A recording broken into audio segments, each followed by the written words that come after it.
اعوذ باللہ من الشیطان الرجیم بسم اللہ الرحمن الرحیم اللہم کل ولیک الحجۃ ابن الحسن صلواتک علیہ وعلی آبائہ فی هذه الساعة وفی کل ساعة ولیا وحافظا وقائدا وناصرا ودلیلا وعینا حتی تسکنہ ارضک طوعا وتمتعه فيها طويلا اللهم صل على محمد وآل محمد۔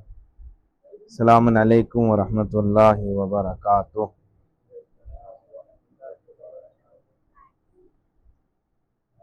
ہم لوگوں کی کل کہاں بات ہوئی تھی؟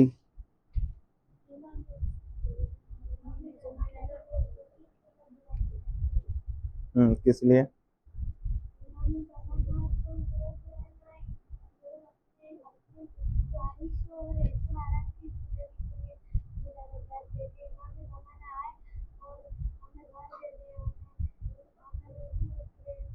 بہت اچھا، بہت اچھا، ماشاء اللہ۔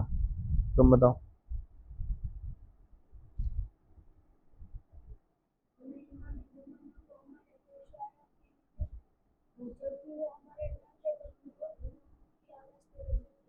بہت اچھا۔ دھیرے دھیرے ہم لوگوں کی بات امام زمانہ کے حوالے سے کچھ آگے بڑھتی جا رہی ہے۔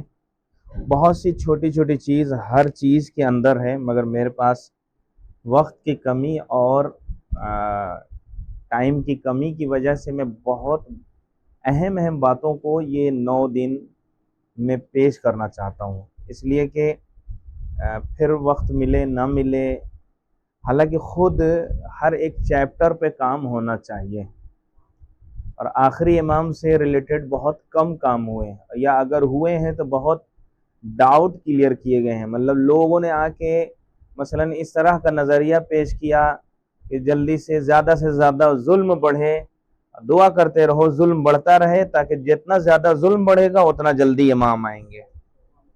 اس طرح کے غلط نظریات لوگوں نے پیش کیے۔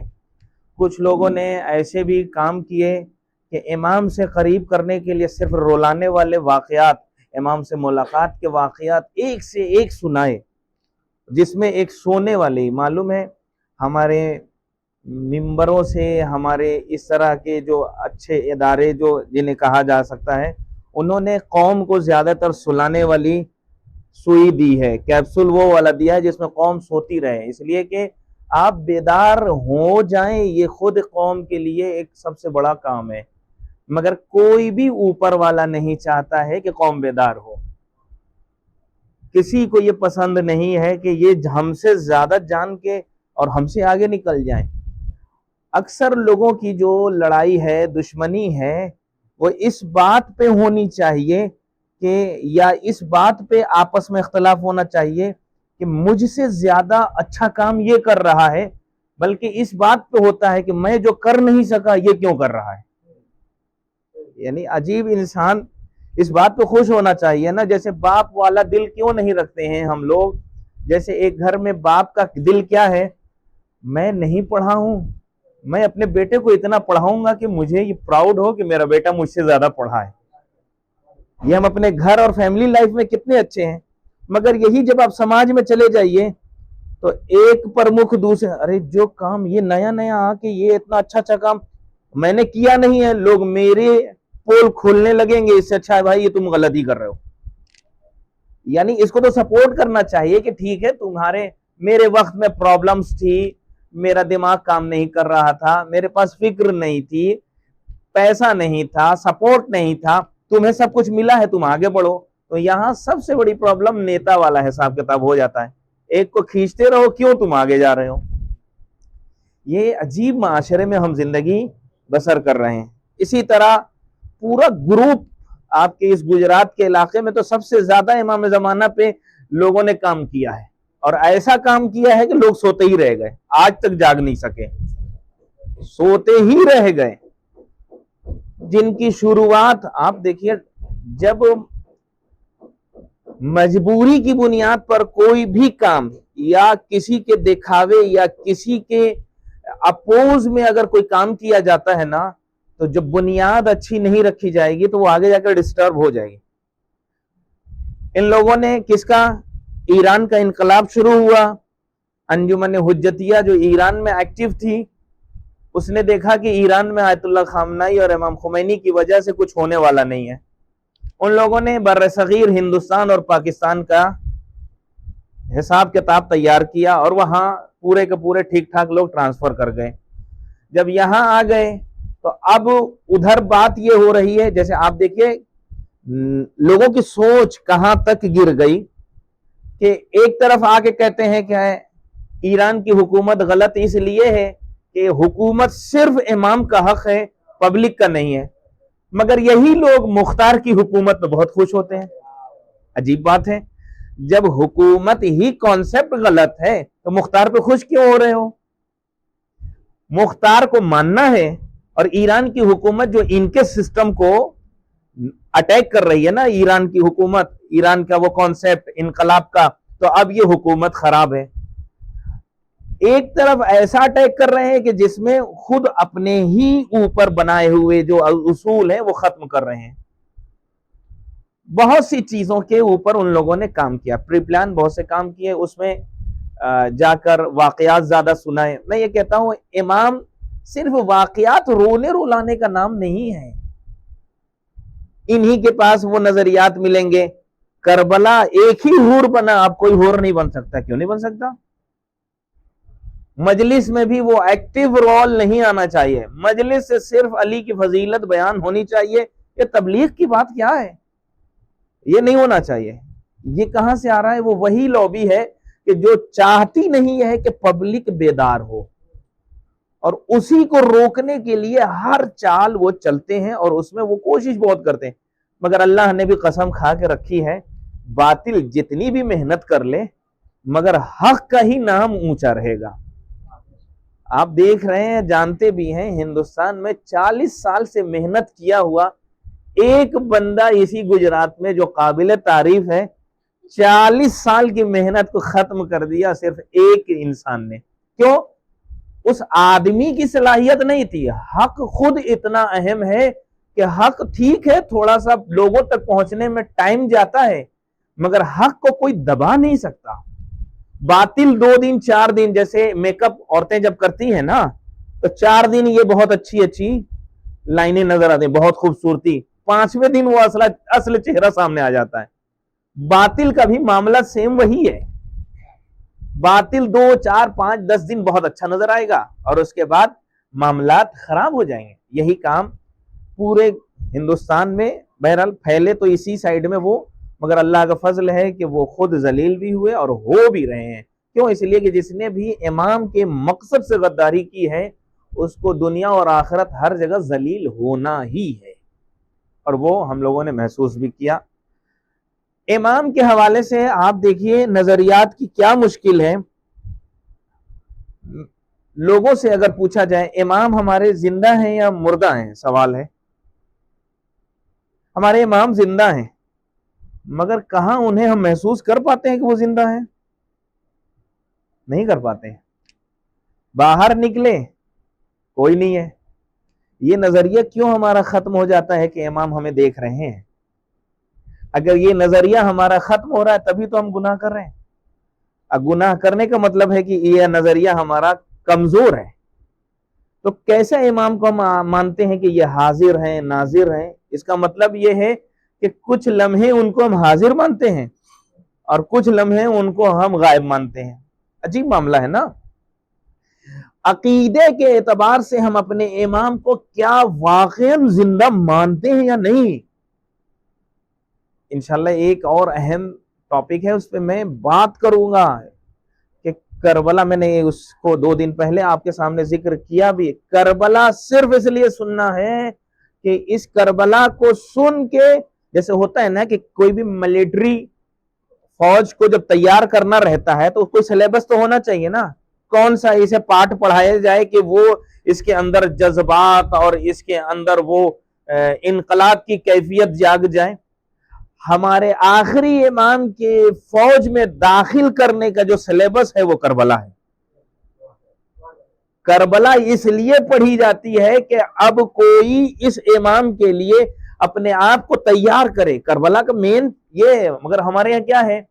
ہمارے یہاں صرف رونے سے مقصود. اللہ اکبر، رونا نہیں ہے، رونے کے ساتھ ساتھ امام کے لیے خود کو تیار کرنا ہے. یہ جو اب تک میں نے ذکر کیا ہے، کربلا اس لیے ہماری زندگی میں اہم ہے کہ اسی سے وہ چیپٹر جو آخری امام کے لیے ہے وہ اسی سلیبس سے اس زمانے کے لوگوں کو تیار کیا جائے گا. اب یہ بات اگر آپ کو سمجھ میں آ گئی ہے تو میں یہیں سے ایک اور بات کہنا چاہتا ہوں. امام حسین کے ذریعے سے مانگیں گے ضرور، مگر یہ وسیلہ دینا پڑے گا. مولا آپ اللہ کے خاص بندے ہیں، آپ آخری امام سے کہیے کہ ہماری مشکل دور ہو جائے. آپ دیکھیں ہماری کتنی مشکلیں، ہم کتنا اپنی مشکلوں میں اپنے آخری امام کو یاد کرتے ہیں. سوال ہے، ٹھیک ہے، ہم آخری امام کو اپنی مشکلوں میں کتنا یاد کرتے ہیں. ہم کو جو بھی دعا مانگنی ہوتی ہے، منت مانگنی ہوتی ہے، کوئی کام کروانا ہوتا ہے، ہم امام حسین سے مانگتے ہیں. ایک واقعہ جو بہت اہم ہے، واقعہ میں ذکر کروں گا بعد میں مگر یاد رہے. میں آپ سے پوچھنا چاہتا ہوں، یہ بتائیے ہم ابھی کس کی امت ہیں؟ ہم ابھی کس کی قوم ہیں؟ مولا علی کی نہیں ہے. مولا علی جا چکے ہیں، امام حسن جا چکے ہیں. دنیا میں جو سسٹم ہے نا، اس سسٹم کے اعتبار سے ان کی حکومت کا ایک زمانہ تھا، ان کی امامت کا ایک زمانہ تھا، وہ ختم ہو چکا ہے. ابھی کس کا زمانہ ہے؟ اب سوال یہ ہے کہ ہم اپنی کتنی پرابلمز کو اپنے امام سے ڈائریکٹ مانگتے ہیں؟ نہیں مانگتے ہیں نا. ہم لوگ کہاں جا کے کہتے ہیں؟ امام حسین سے کہتے ہیں، جناب علی اکبر سے کہتے ہیں، جناب حضرت عباس سے کہتے ہیں. یہ ان کو اس لیے کہیں گے کہ یہ ہے نا، ان کی بات آخری امام سنیں گے. ہمارے اندر یہ ہونا چاہیے، مولا آپ وسیلہ بنیے مگر یہ دعا میری پوری ہوگی تو آخری امام سے. یہی ہونا چاہیے نا. مگر ہم کہاں جا کے، ہم کربلا ہی سے جا کے چپکے رہ گئے.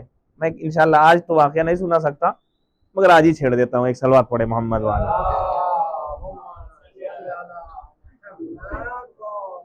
امام اپنے چاہنے والوں کی مدد جو کرتے ہیں نا، امام کی ملاقات ڈائریکٹ نہیں ہوتی ہے کسی سے، اس کے بھی کچھ اسباب ہیں، کچھ وجہ ہیں، کس سے ہوتی ہیں کس سے نہیں. مگر امام اپنے چاہنے والوں کی مدد ضروری نہیں ہے کہ خود کریں.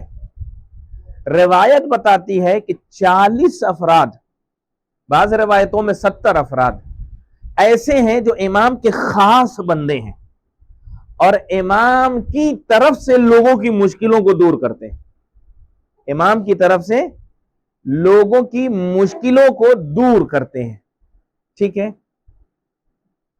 ایک واقعہ جو میں اپنی بات کو آپ تک پہنچانے کے لیے، اسماعیل بن نمازی کا ایک مشہور واقعہ ہے.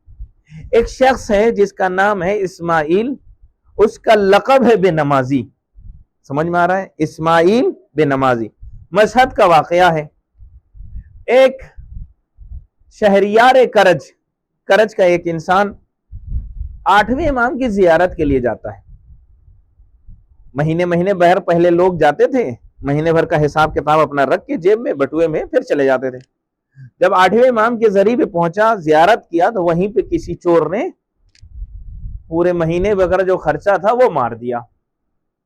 اب جب خط چوری ہو گئی چیز، تو ایک مرتبہ امام کے ذریعے سے لپٹ کے کہتے ہیں، مولا میں کچھ نہیں جانتا، میری مشکل کو بس آپ ہی حل کیجئے. یہ کہہ کہ وہ چلے آئے. رات میں خواب میں دیکھا کہ خود امام آئے ہیں اور 8ویں امام کہہ رہے ہیں، دیکھو کل صبح نماز کے بعد باب الساعہ، یہ جو گھڑی والا دروازہ ہے نا، اس دروازے کے نیچے چلے جانا، جو پہلا آدمی آئے اس سے اپنی بات رکھنا، وہ تمہاری مشکل دور کر دے گا. یہ شہریار کرج صبح میں گئے، نماز کے بعد وہاں دروازے کے نیچے کھڑے ہو گئے. دیکھا کہ کوئی آ رہا ہے. جب نزدیک آئے تو دیکھا، ارے یہ تو اسماعیل بن نمازی ہے، آنے والا کوئی اور نہیں ہے، یہ اسماعیل بن نمازی ہے. بہت حیرت میں، اور اندر میں ایک بے نمازی سے اپنی بات کروں گا؟ یہ پاسبل نہیں ہے، یہ میں کروں گا ہی نہیں. یہ وہیں سے پھر واپس ہو گئے. پھر جا کے مولا سے کہتے ہیں مولا میں آپ سے مدد چاہتا ہوں اور میری مدد بس آپ ہی کیجیے اور کچھ نہیں. پھر خواب میں امام نے کہا میں کہہ رہا ہوں کہ جاؤ جو بھی تمہیں اس دروازے کے نیچے صبح کی نماز کے بعد پہلا آدمی ملے اس سے اپنی بات کہنا. پھر دوسرے دن دیکھا وہی اسماعیل بن نمازی. پھر اپنے آپ سے کہنے لگا نہیں میں اسماعیل بن نمازی سے تو مانگوں گا ہی نہیں. پھر امام سے توسل کیا. پھر خواب میں امام نے ایک مرتبہ کہا میں تم سے کہہ رہا ہوں کہ جو پہلا آدمی آئے اسی سے کہنا اور تم اپنی طرف سے بہت سی چیزوں کو ملائے جا رہے ہو. پھر تیسرے دن جب پہنچا پھر دیکھا اسماعیل بن نمازی ہے. اب امام کی طرف سے تائید اور تاکید بہت زیادہ تھی تو امام کے کہنے کی بنیاد پر اسماعیل بن نمازی سے جیسے ہی آگے بڑھے تو اپنی بات رکھی. اسماعیل بن نمازی نے مصافحہ کیا اور اس کے بعد ایک جملہ کہا دیکھو جس دن تمہیں جانا ہے ابھی تمہیں جانے کے لیے 26 27 28 دن بچے ہوئے ہیں. آخری دن اسی جگہ پہ ہم ملاقات کریں گے. آخری دن ہم اسی جگہ پر ملاقات کریں گے. یہ کہہ کے وہ جانے لگے. اب یہ ہاتھ کھولا جب دیکھا جتنا غائب ہوا تھا اتنا ہی پیسہ تھا اس کے اندر. جتنا غائب ہوا تھا اتنا ہی پیسہ. وقت گزرا زیارت کا وقت گزرا ساری زیارتیں ہوئی. جب آخری دن آیا تو یہی شہریار کرج وہیں آ کے پھر کھڑے ہو گئے. پھر اسماعیل بن نمازی آئے. دونوں کہنے لگے چلو ساتھ چلتے ہیں تمہیں چھوڑ دیں گے. آگے بڑھے. بازار شور جو لوگ گئے ہیں زیارت پہ وہ باب الجواد کے سامنے کا حصہ جو ہے وہ بازار شور ہے. اس کے درمیان سے وہ گزرنے لگے. ایک مقام ایک جگہ ایسی آئی کہ شہریار کرج کو کہا ذرا اونچائی پہ جاؤ. خود اسماعیل بن نمازی ذرا بیٹھ گئے. کہا میرے کاندھے پہ بیٹھو. کہا یہ کیسے ممکن نہیں ہے. کہا میں کہہ رہا ہوں بیٹھو. پھر جیسے ہی کاندھے پہ بیٹھے اس کے بعد شہریار کرج کہتے ہیں کہ کچھ لمحہ ایسا لگا کہ اسماعیل بن نمازی کے قدم زمین پہ تھے اور اس کے بعد وہ صرف ہوا میں چلنے لگے.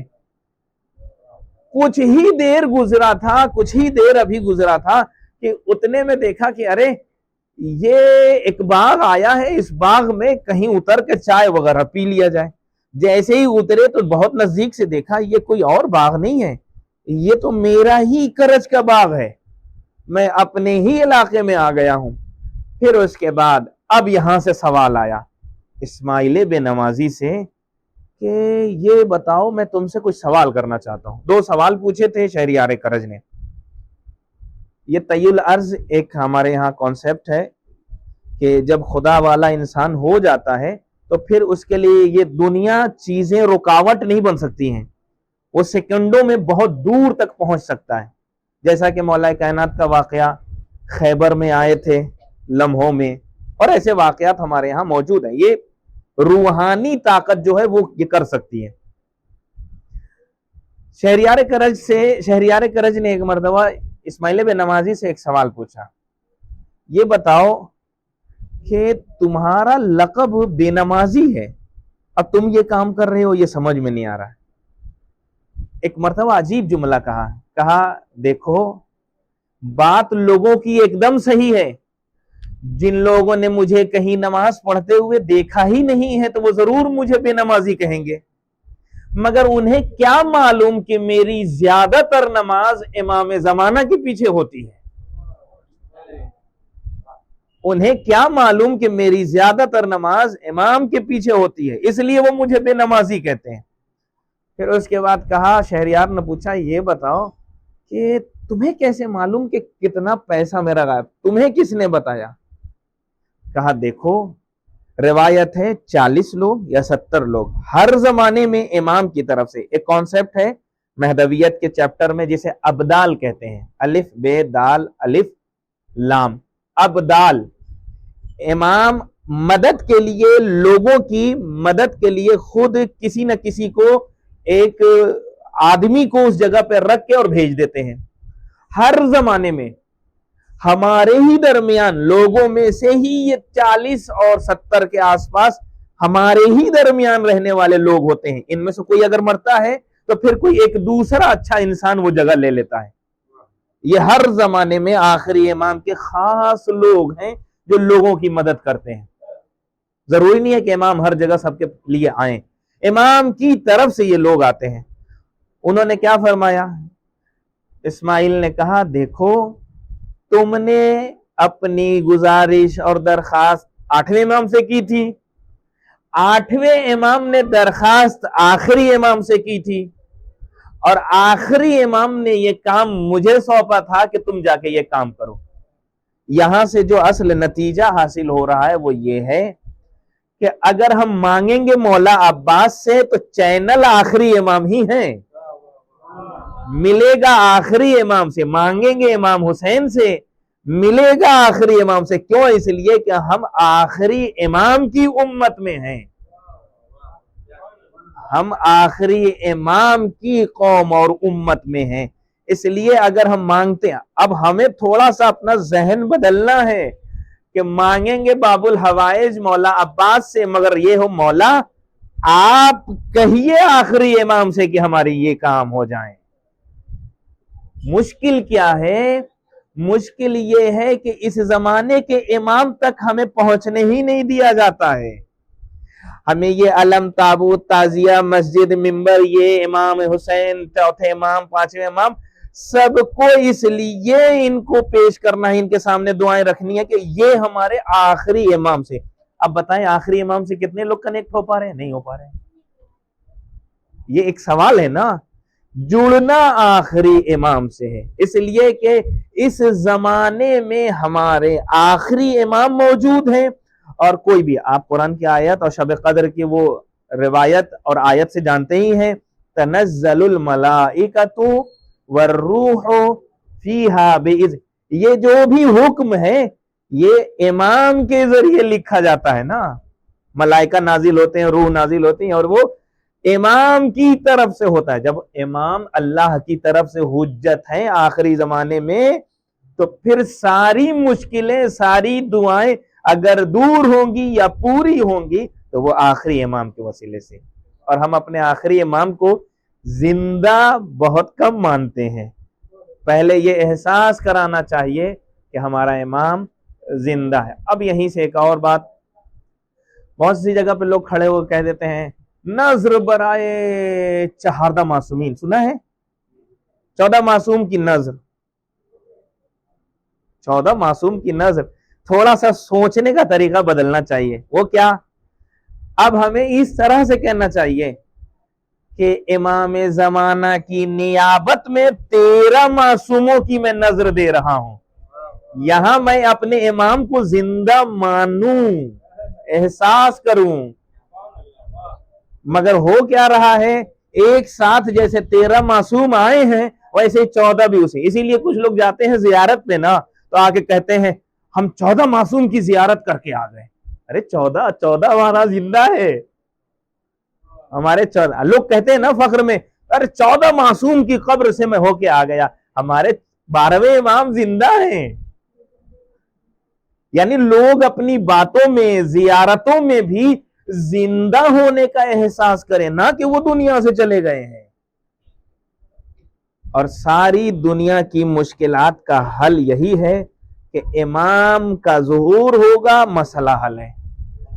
سارے لوگ اپنی پرسنل مشکلات کو دور کرنے کے لیے یہ کر رہے ہیں، وہ کر رہے ہیں، وہ کر رہے ہیں. اگر پوری دنیا کی پرابلم کو سالو کرنا ہے، اس کا سیدھا ایک راستہ ہے، امام کا وجود، امام کا آنا. امام اگر آ جائیں گے تو پھر ہماری زندگی ٹھیک ہے، شاید اے سی والی نہ ہو مگر اطمینان والی ضرور ہوگی. اس لیے کہ یقین ہوگا کہ جو امام جسے دے دیں گے وہ کسی کے لیے کم نہیں ہوگا اور کسی کا حق مار کے نہیں دیں گے. اگر امام کی حکومت ہمارے لیے آ جائے تو ہمارے مسائل حل ہو جائیں گے. یہ ابدال کا نظریہ ہے جو ہر زمانے میں، ایسے بہت سے واقعات ہر زمانے میں اچھے لوگوں کے موجود ہیں.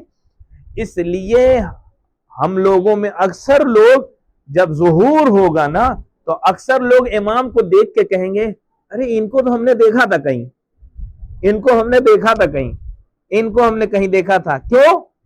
اس لیے کہ امام اکثر اوقات ہماری مدد کرتے ہیں مگر ہم پہچانتے نہیں ہیں۔ اور یہیں سے ایک بات اور ہے جو سخت ہے تھوڑی سی، مگر میں اشارے میں عرض کر رہا ہوں، اس کی وضاحت بعد میں کروں گا۔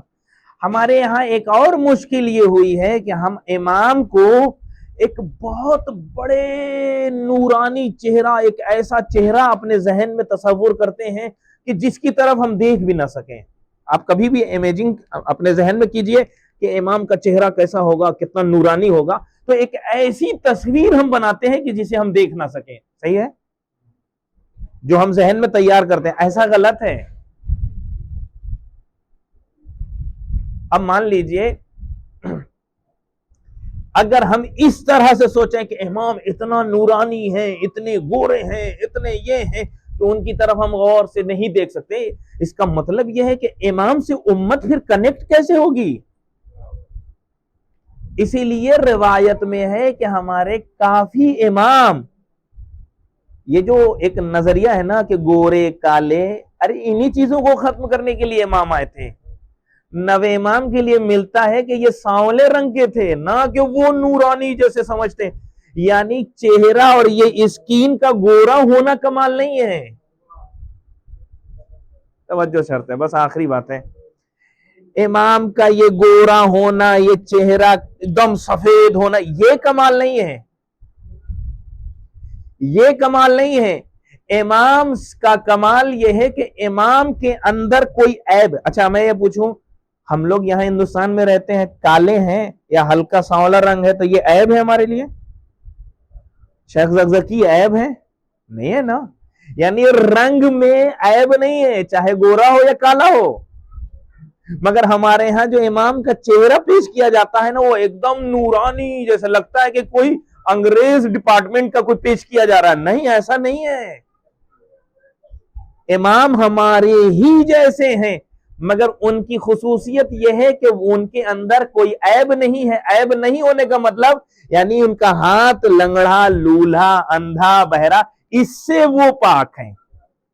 کالا اور گورا ہونا یہ عیب ہی نہیں ہے۔ اگر کالا اور گورا ہونا عیب ہوتا تو پھر شیخ زکزکی کو کوئی پہچانتا نہیں۔ اسی لیے اب جب امام ظہور کریں گے تو اکثر لوگ کہیں گے ارے انہیں تو ہم نے دیکھا تھا، تو اس کا مطلب یہ ہے کہ ہماری ہی طرح ہے اور ہم سے ملاقات ان کی ہوتی ہے، ہم انہیں پہچان نہیں پاتے ہیں۔ ایک بڑا مسئلہ جو میں نے آپ کے سامنے ذکر کیا، ایک صلوات پڑھیں محمد وآلہ۔